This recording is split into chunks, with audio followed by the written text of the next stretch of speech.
Hello students, how are you? Today I am going to discuss with you about the factorization of polynomials. Especially we find a topic of class 8th, 9th and 10th about the factorization of quadratic polynomials. Factorization of quadratic polynomials.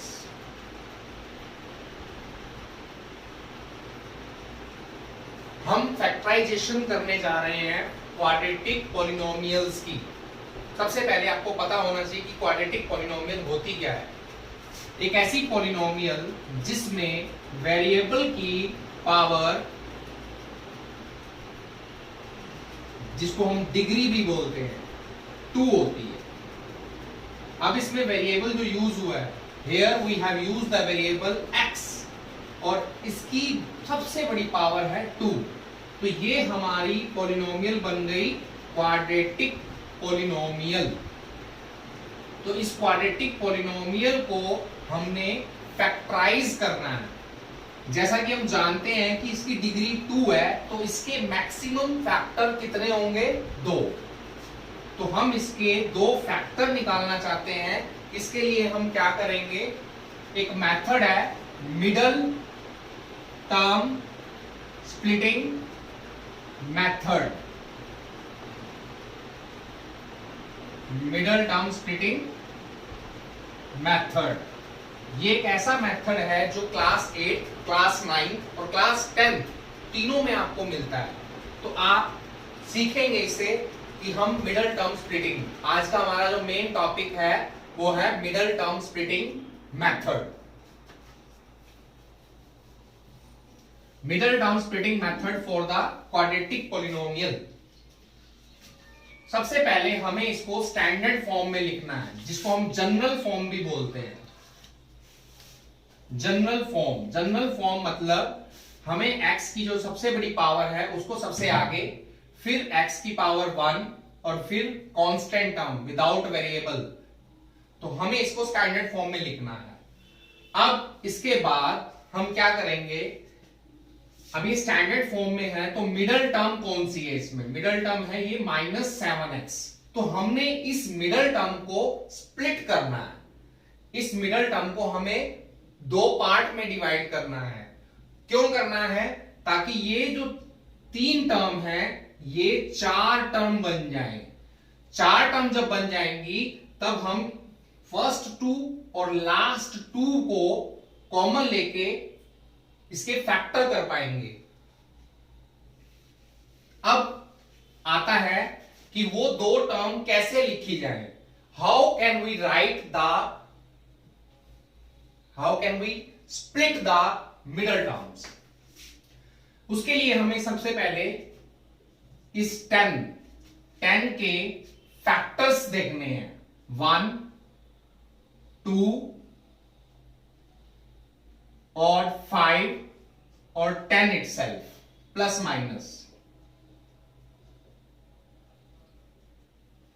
तो इनमें से ही हमारे कोई इस polynomial के factors बनाने में help करेगा।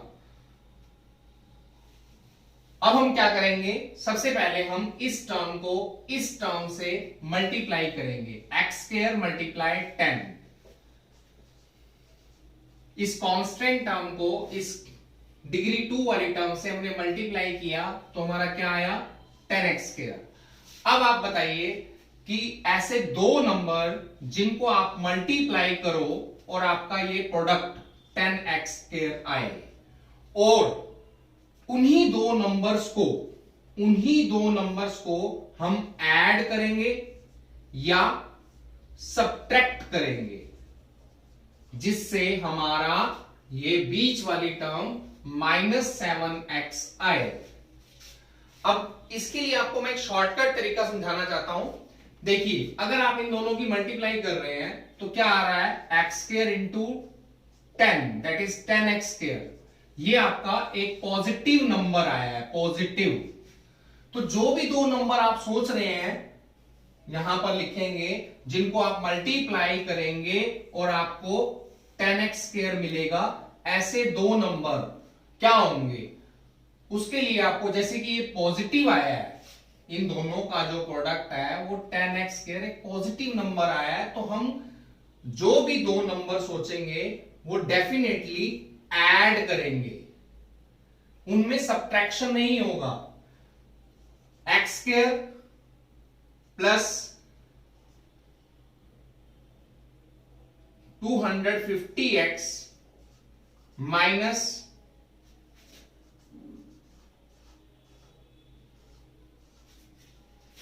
एक और एग्जांपल मैं दे रहा हूं ताकि आप इसमें कंपैरिजन कर सकें। यहां पर जो प्रोडक्ट था वो पॉजिटिव आया,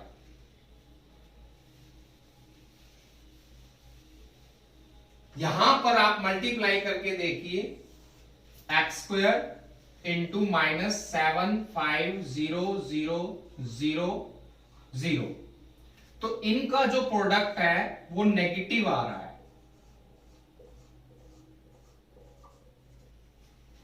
ठीक है, इनकी अगर हम मल्टीप्लाई करते हैं तो नेगेटिव आ रहा है, और इन दो नंबर की अगर हम मल्टीप्लाई करते हैं तो पॉजिटिव आ रहा है। तो पॉजिटिव केस में जो -7x को आपने स्प्लिट करना है, तो जो भी दो नंबर आप लोगे उनमें एडिशन होगा।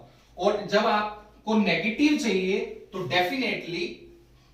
डेफिनेटली आपको क्या करना है, जो भी दो नंबर आप सोचोगे उनमें 100% सब्ट्रैक्शन होगा। आपको वो दो नंबर सब्ट्रैक्ट करने हैं जिनका सब्ट्रैक्ट करके आपको 250 मिले। यहां पर -7x लाने के लिए हमारे पास ऑप्शन क्या है, -6x माइनस का x, इनको हम ऐड करेंगे तो हमारा -7x आ जाएगा। और क्या ऑप्शन है, -5x और माइनस का 2x। तीसरा ऑप्शन क्या है, -4x और माइनस का 3x। सिर्फ यही तीन ऑप्शन हमारे पास हैं कि हम ऐड करेंगे इनको तो हमारा -7x आएगा।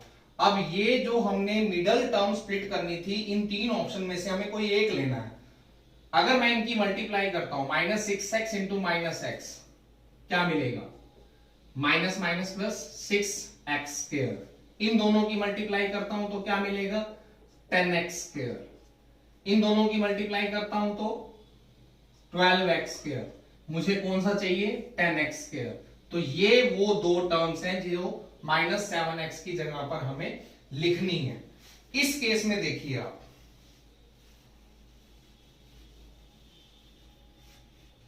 हमें सब्ट्रैक्ट करना है। आप वो दो नंबर बताइए जिनको सब्ट्रैक्ट करने से ये बीच वाला नंबर +250x आएगा। आपके पास बहुत सारे ऑप्शंस हैं। स्टार्ट करेंगे 500 -250, आप कोई भी नंबर सोच सकते हैं, it depends on your mind calculations. 500 -250 will give you 250. There are many options for you, but you want the product this. So अब आप खुद सोचिए कि अगर 250 लाने के लिए आप दो नंबर ऐड करेंगे आप उनको, तो ऐड करने के लिए आपको एक पॉजिटिव और दूसरा भी पॉजिटिव लेना पड़ेगा या नेगेटिव लेना पड़ेगा। दोनों नेगेटिव होंगे। आप समझिए इस चीज को मैं क्या कहना चाह रहा हूं, माइनस का 200 और माइनस का 50 लोगे तभी माइनस ऐड होके आ सकता है माइनस का 250, लेकिन यहां पर हमारे को पॉजिटिव 250 चाहिए, तो ऑब्वियसली हमें दोनों 200 भी पॉजिटिव और 50 भी पॉजिटिव लेना पड़ेगा, तभी हमारा 250 आएगा।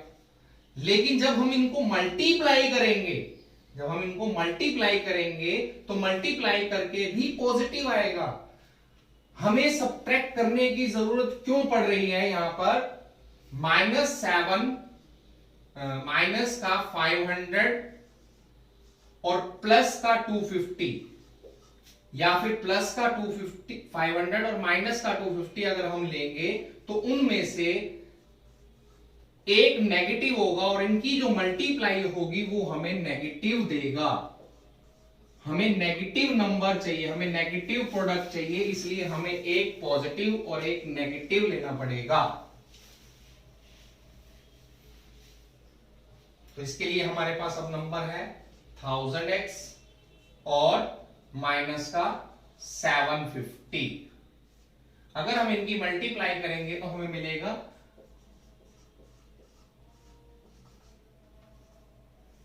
ये नंबर। अगर मैं एक पॉजिटिव और एक नेगेटिव लूंगा तभी तो मुझे नेगेटिव मिलेगा, और जब मुझे इनका प्रोडक्ट पॉजिटिव चाहिए तो ऑब्वियसली मुझे दोनों पॉजिटिव बीच के या दोनों नेगेटिव लेने पड़ेंगे।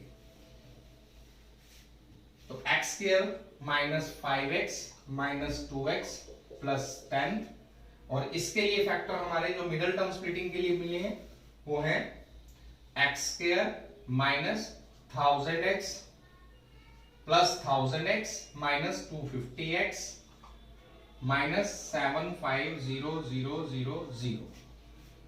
तो आप देख सकते हैं कि यहां पर मैंने दोनों नेगेटिव लिए, और इस केस के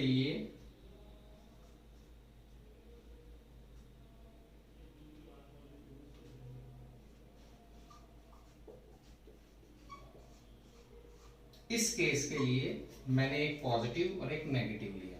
तो मेन जो मिडिल टर्म स्प्लिटिंग के लिए सीखने की जरूरत होती है वो यही होती है कि अगर आपको प्रोडक्ट पॉजिटिव चाहिए तो आपको बोथ नेगेटिव या बोथ पॉजिटिव, अगर आपको इनका प्रोडक्ट नेगेटिव चाहिए तो एक पॉजिटिव और एक नेगेटिव आपको लेना पड़ेगा। इससे आपकी कैलकुलेशन जल्दी आसान हो जाएगी और मिडिल टर्म बड़ी आसानी से आप कर पाएंगे। अब इसके बाद के जो स्टेप्स हैं वो बहुत आसान है। X square minus 5x minus 2x plus 10, इन दोनों में क्या कॉमन है? फर्स्ट टू टर्म्स में। इसके बाद हमें जब मिडिल टर्म स्प्लिटिंग हो जाती है तो इसके बाद हमें ग्रुपिंग करनी होती है, दो टर्म फिर दो टर्म। इन दोनों में कॉमन है हमारे पास x माइनस 5 बच गया, इन दोनों में कॉमन माइनस 2, x माइनस 5 बच गया, x माइनस 5 अब इन दोनों में कॉमन है x minus 5 and x minus 2। ये है इस पॉलिनोमियल की फैक्टराइजेशन। इसी तरह से जो हमने एक और एग्जांपल लिया था, x square plus 250x minus 7,50,000, तो इसके हमने फैक्टर सोचे 1000x माइनस 750x माइनस 750000। इन दोनों में कॉमन है, हमने फिर से ग्रुपिंग की, इसकी कॉमन है x प्लस 1000, और इन दोनों में कॉमन 750, तो यहां बच गया x प्लस 1000, x प्लस 1000 दोनों में कॉमन,